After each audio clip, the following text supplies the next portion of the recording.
Çalışmak gerektiriyor. İşin öncesi, sonrası ve anında yapılacak olanlar var. Koku almak zorunda, koklamak zorunda havayı, rüzgarı gözlemlemek zorunda. Afet geliyorsa onu geliyor diye söylemek zorunda.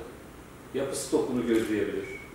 Ama iki tane para vermiyorlar veya özlük haklarımız zayıf diye de saygınlığı kenara koyamayız. Bu saygınlığı, o ciddiyeti. Genel Sekreteri Burhan Akyılmaz ve projenin koordinatörü Ersin Doğan Bey'e çok teşekkür ediyorum. Nazik davetlerinden dolayı aynı zamanda depremzede olarak aynı zamanda burada da görevimin bilincinde olarak hareket etme sorumluluğunu da taşıyorum tabii. Dolayısıyla ilk zamanların verdiği etkiyi nasıl yönetirsek o şekilde bir sonuçla da karşılaşacağımızı da biliyordum.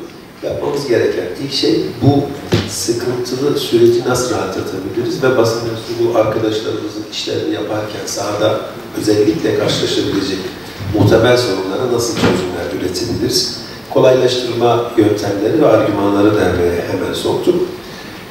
Depremin ilk zamanından itibaren, saat 7'den itibaren, tabii bu nasıl söyledi bilmiyorum ama İletişim Başkanlığımızın Bölge Müdürlüğü ofisi, binamız bütün basın mensuplarımıza açıktı ve ilk zamanlarda 7/24 şeklinde çalıştık. Yani 7/24 dedim, 7 gün 24 saat açık. Hiçbir şekilde kapanmadı orası. Işıklarımız hiçbir zaman kapanmadı.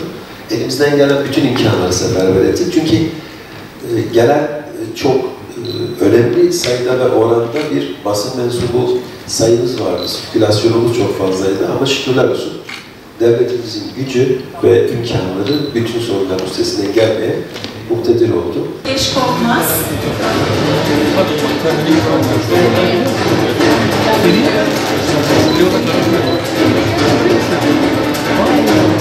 Sayın Zehra Mart. Kendine çok iyi bak. Yolda çok olsun.